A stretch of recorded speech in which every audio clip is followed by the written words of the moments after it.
السلام عليكم ورحمة الله وبركاته. أنا سلامة أصحاب جنالك وحرن مال كستو أديك داونيسان كسر هذا مركلة iyo muuqaal kale maanta waxaan doonayaa muuqaalkan inaan idin kula wadaago shanta tiir ee guusha marka laga hadlayo guusha himilada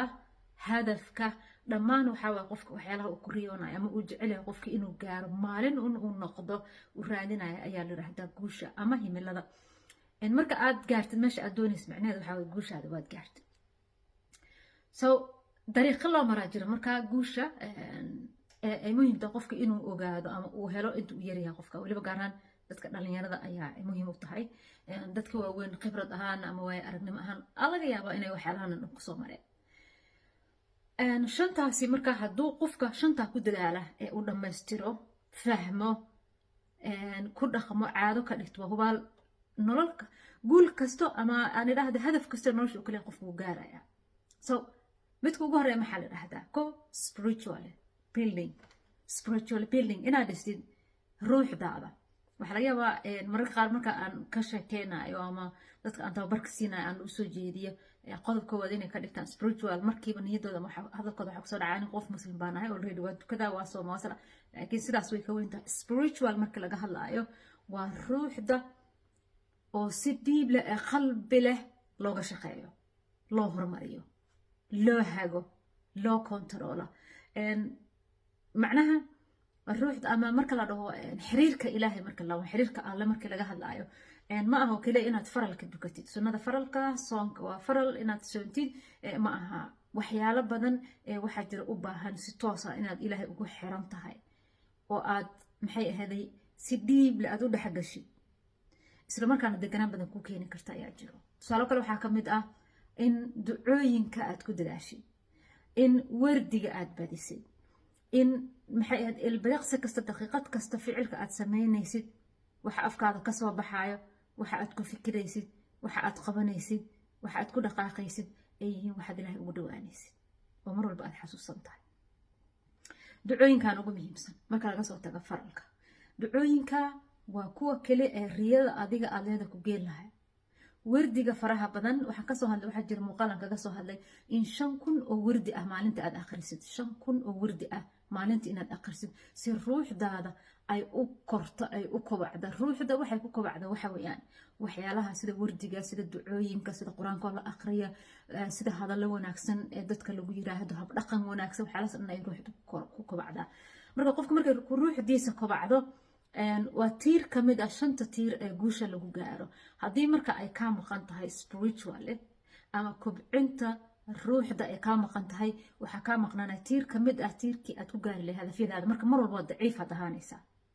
sida darteed waa muhiim insha Allah cashiro badan oo aan ka diyaarin way jiraan inaad dib u eegtaan marka aan ka hadlayo spiritualka iyo siyaabahan uga hadlayo iyo waxyaalaha muhiimka inaad samaysaan tiirka labaad waxaa la yiraahdaa in qofka inuu dhiso intellectually maskaxiyan ahaan qofka inuu dhismo maskaxda inuu dhiso qofka maskaxda markiiba qofku waxa kusoo dhacaysa sida loo dhisa xagga laga dhisa maxaa lagu qoodiyaa maskaxdaada waa muhiim inaad qoodisid oo aad ku qoodisid maxay wax wanaagsan ee positive ah maskaxda marka waxaa la yiraahdaa maskaxdeena qofka oo dhan waxa laga maamulaa maskaxda cabir ahaan marka la cabiro aad ay u yar tahay inta ay noqonayso kilogramka ay noqonayso maskaxda haddana waxay u dhigantaa jirka kale laba meelood meel maskaxda weeyaan inta kale waa jirka kala qaato sababtoo qofku waxa muhiim inuu maskaxdiisa kobciyo cilmiga ayaa maskaxda lagu kobciyaa inaad xirfado cusub baratid inaad wax wanaagsan inaad baratid spiritualki inaad kobcisid in aad noqotid qof emotion ahaan degan ama maskaxiyan ahaan degan inaad noqotid qof maskaxdiisa ay korto ee kobca ee cilmi raadiye ee aqoon raadiye wax wanaagsan raadiye inaad noqotid qof wax positive raadi inaan noqoto badana negative markaad aragtaan meel kasta negative ka iska yaaliyaala haddii maanta aad baxdid oo aad fariisatay maqaayadaha shaaha lagu camam dadka meelaha isugu maadaan maanta oo dhan balaayo iyo waxaa laga sheekeynaa dhibaato iyo qof la dilay iyo qof la qabsaday iyo wax la weeraray iyo maxay ahayd laba dowlado waxyaalahaas dhan waa negative marka maskaxda way ku bahdilantaa waxyaalahaas qofka markuu dhageysto ama uu u bato marka waxyaala maskaxdaada dhisa kubacaada sida dhiirigelinta sida inaad wax qabsatid sida inaad cilmi cusub baratid iyo wixii lamid maskaxdaada waa inaad dhistaa spiritual sidoo kale waxaan ka soo hadlay carruurta markaan ka hadlay in ilmaha laga dhiso maskaxda spiritual marka hore ay muhiim tahay tiirka saddexaad ee guusha aad ku gaari kartid isla markaana ay muhiim tahay inaad dhisto daawada haddii aad doonayso inaad hadafyadaada gaartid sacaadada nolosha adduun iyo aakhiraba inaad gaartid aad doonayso waxaa physically inaad dhistid jir ahaan qofka aad tahay muuqaal ahaan waxaa laga yaabaa markii la israa jirkayga uu dhisan yahay qurux badanaa of course waad qurux badanta ilaah subxaana watacaala ayaa kuu abuuray quruxda laakiin mid adiga aad samaysanaysa ayaa jirta oo ah inaad jirkaadii ka shaqayso inaad cunto fiican cuntid oo u qaalanto cunto jirka waxtar u leh inaad cuntid inaad ka hortagto waxyaalaha jirkaada dhibaatada u geysan kara oo ay ka mid tahay inaad sokor badan aad isticmaashid inaad hurdo la-aan badan aad samaysid oo in badan aad soo jeedid oo aadan seexanin in maxay ahayd jimicsi badan aad samaysid oo jirkaada aad kasoo saartid qeybaha la yidhaahda dead bodyga ama jirka qeybaha dhintay dhididkoo kale inaad iska keentid inaad dabaal samaysid oo dabaalan kartid haddii aad heli kartid badda inaad martagtid oo dabaalan kartid haddii aad kubad ciyaari kartid inaad kubadda aadid oo soo ciyaartid in mar walba oo aad aragtid inaad maxay ahaday cuntada aad cunaysa ay tahay cunto aanan jirkaada wax fiican kusoo kordhin inaad aragtid inaad diidid sida waxyaalaha macmacaanka oo kale sokorta oo kale waxyaalaha saliidda ay ku badanta oo kale waxyaalaha cusbada ay ku badanta oo kale waxyaalaha burka sida canjeelada waxyaalahaasoo dhan jirka way dilaan waa inaad ka hortagto oo jirkaada waxa u fiican keli aad gelisid waxaa jirta mahmaah aan ka bartay mahad cabdulle aqoon-yahan soomaaliyeed oo dhahayso inta aad yar tahay haddii cuntada aadan sida daawada u cunin markaad weynaato daawada ayaa sida cuntada u cuni doonta taasoo micnaheeda markaad yar tahay waa inaad cuntada aad cunaysid waxa calooshaada galaayo ama dhuuntaada aad marinaysid inaad kontrooshid ma jirkaada ma u fiican tahay mise uma fiicno waxa aan u fiicnayn inaad may tirahdid may xuduudan soo baran inaad dhahayno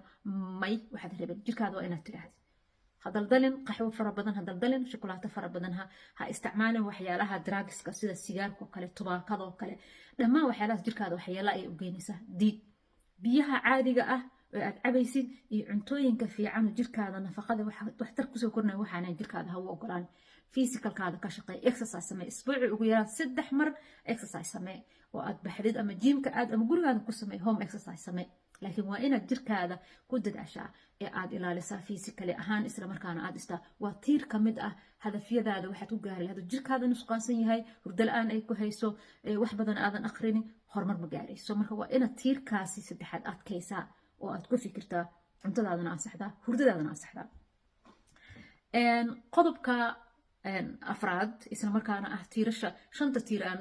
nolosha guusha ah lagu gaaro anagoo dhan soo tijaabin dad badan ay soo tijaabiyeen buug badan laga qoray waxaa la yidhaahdaa emotional control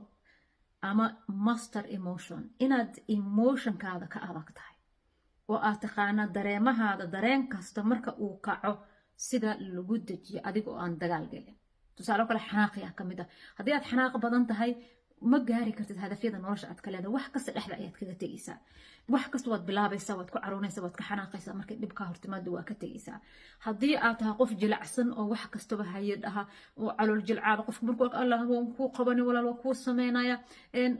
tiisa ka hormariya tan dadka kale ugu horumar ma gaaraysida waa inaad dareemahaada iyo dhaqankaada waa inaad la falgashaa oo aad mar walba koontarooshaa haddii maantoo dhan aad ka fikirayso wixii tegay wixii kusoo dhaafay wixii habaryar ay kugu samaysay ayay waxay ku tiri awow wuxuu ku yiri wixii saaxiibkaa ku yiri waxay xaaskaada xalay kugu tiri wuxuu ninkaada shalay kugu yiri waxaas dad ka daba laabatid maskaxdaada ay kusoo celcelinaysid emotionkaada sida loo kontaroola mataqaana waa inaad emotionkaada kontarooshaa oo aad tiraahdaa wax kastoo maskaxdaada waxyeelo u geysana dhib u geysana nab inaad joojiso istaabgaraysid ayaa lagaa rabaa waxaa jirto marka emotionka laga hadlayo 3 marxaladood ayaa lasu barbar dhigaa marxaladda koowaad waxaa la yiraahdaa wixii ku dhaafay ee tegay waa ay tageen marka ay tagayeen ay dhacayeen hadda ay ahayd ma soo laabanayaan cashir ayaa loo qaataa waayo aragnimo ayaa loo qaataa laguma mashquulo dibna looma soo ceshto marxaladda labaad waxaa la yiraahdaa wixii waxaan weli la gaarin ee soo socdo cashirkaad biri qaadan lahayd imtixaankaad geli lahayd saaxiibtaad la kulmi lahayd ninka ashqaansan lahayd gabadha ashqaansan inaad ka fikirto uma baahnin maxaa yeele weli lama gaarin markay maanta tahay ama hadda tahay ee dhacaya so marka waa inaad ka hor dhicin aad qorshe u samaysaa aad tiraahdo may maskaxdeeda kuma mashquulinay isla markaana aad emotionkaada kontarooshaa iyo marxaladda saddexaad oo ah in hadda aad ka fikirtaa because waxa dhacay markay dhacayeen hadda ayay dhaceen waxa soo socda markay dhacayeen hadda ayay dhacayeen sida darteed mar walba hadda xooga saar hadda ayaa muhiim ah hadda ka fikir waa sida kale ee horumarka lagu gaari karo ee emotionkaada aad ku control karto inaad tahay qof emotional degan waxa uu bilaabana dhammaystiro aqli badan fikiro wax cusub markay kusoo dhacaan falanqeeya haddii aad noqotid hubaal tiir ka mid ah tiirasha guulashaada ama noloshaada ayaad dhisaysaa tiirka shanaad eena ah midka ugu dambeeya eena muhiimka ah inuu qof walbo maxay ahayd noloshiisa ku dhiso laakiin aan wada naqaano si qaldan aan u isticmaalno waxaa la yiraahdaa financially building inaad dhisid dhaqaalaha ama mindsetka aad ka qatid dhinaca dhaqaalaha inaad dhistid waxaan kasoo hadalnay kuw inaad spiritualkaada iimaankaada iyo diintaada iyo naftaada inaad dhistid waxaan kasoo hadalnay inaad jirkaada hagaajisto oo aad dhistid oo aad kor u qaadid waxaan kasoo hadalnay maskaxdaada inaad dhistid oo aad kor u qaadid waxaan kasoo hadalnay emotionkaada inaad aad samaysid oo aad master emotion noqotid financially dhaqaalahaada marka isagana wuxuu kaaga baahan inaad dhisid dadka badanaa dhaqaalaha raadiya kow lambar 1 dhaqaalaha ka bilaaba shanta tiir ayuu ka mid yahay dhaqaalaha laakiin dhaqaalaha adduunka ma aha adduunka oo dhan dhaqaale inaad raadisid ma aha laakiin shanta tiir ee nolosha lagu dhiso tiir ka mid ah weeyaan dhaqaalaha maxaa lagaaga baahan marka lacagta ama inaad baratid lacagta keli waa mushkuladahaada ama waxyaalaha aad samaynaysid furaha kuu fura ama aad ku xalisid mushkuladahaada weeyaan lacagta wax weyn yaysan kula noqonin adduunka oo dhan wax kasta lacaga u burburini waa la helaa lacag way imaanaysaa intaan kale haddii aad saxdid laakiin intaan kale in la saxo ayaa dhibaatada ay ka taagan tahay soo marka waxaad ogaataa mindset ahaan lacagta inaad iska dhisin inaad tidhaa horta lacagta maxay ani ii tahay yes lacagta waa muhiim waa la ogyahay laakiin waa furaha kale ama adeega kale ee kuu fuliya howlaha adiga aad leedahay ama danaha aad rabtid inaad gaartid kuu fuliya weeyaan sidaa darteed ma inaad wax weyn ka dhiftid waa inaad ku fikirtid lacag waad helaysaa sidee baad tiirasha kale u dhisi kartaa haddii 4 tiir aad dhistid halka tiir oo kale lacagta waad dhisi kartaa sababtoo waxaad samaynaysaa wixii aad hesho inaad xirfado baratay xirfadaha aad baratay iyo maskaxda aad ka shaqaysiiso ayaa lacagta keenayso ka shaqaynayso iyada ayaa fursadaha keenayso markaad intellectualkii dhisid oo cilmi aad baratid oo wax badan aad maskaxdii dejisid emotionkii aad dejisid jirkaada aad hagaajisid tiir ka mid ah way soo gelaysaa marka tiirkan financialiga so waa inaad marka aad ogaataa hadda kadib lacagta marka ay kusoo gasho inaad samaysid lacagta saving oo aad save garaysid haddii aad save garayn kartid investment inaad samaysid haddii aad meel maal gashan kartid sidoo kale inaad xirfadaha badsatid si aad lacag badan u samaysid so lacagtaada markaa isticmaalaysidna si qiyaas inaad u isticmaashid suuqa markaad aadaysid waa inaad ku tagtaa maxaan u baahanahay ee muhiim ah aan soo gadanaya wax kasta inaad iska soo gadani ee aad ogaatid okay lacagaa lacag dhashay sidee baan lacagta ku maalgelin karaa waxa aan haysto ama aan ku keedsan karaa si aan markaa uga gudbo meesha maanta aan joogo sidee baan xirfado badan ku baran karaa sidii aan ku samayn lahaa lacag badan waa inaad u qorshaysaa lacagta maska laba nooca lagaa rabaa marka lacagta laga hadlayo mid waa inaad adiga lacagta qorshaysaa siday kugu soo geli lahayd iyo wixii kusoo gala saa ku maareyn lahayd waa inaad qorshaysaa midda labaadna waa inaad maskaxi ahaan iska dhaadhicisa lacagta inaysan wax weyn ahayn laakiin ay tahay adeeg kuu fuliyo howlahaada iyo danaha aad leedahay inta aad nooshahay aakhiri adduunba sidaa darteed waa muhiim inaad basically aad barataan shanta tiir ee nolosha ay ku dhisan tahay mid ka mid hadduu kaa maqan yahay waxbaa kaa dhiman laakiin shanta tiir haddii aad fahanto sida loo dhiso ee aad maareyso ee aad xakamayso ee mid walbana aad ka adkaatid maalintii qorshahaada maalinta aad soo gelisid shantaba inaad ka shaqaysid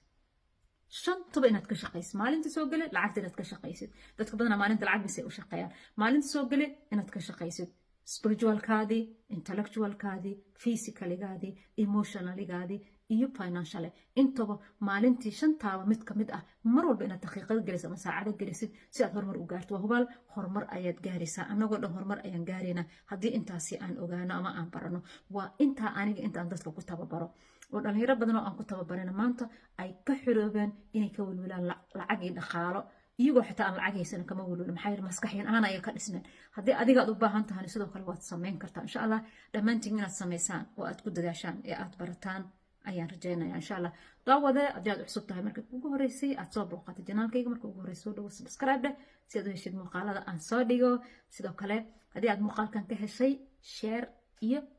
like ha ilaawin aad mahadsantihiin. Assalaamu calaykum waraxmatullahi wabarakatuh.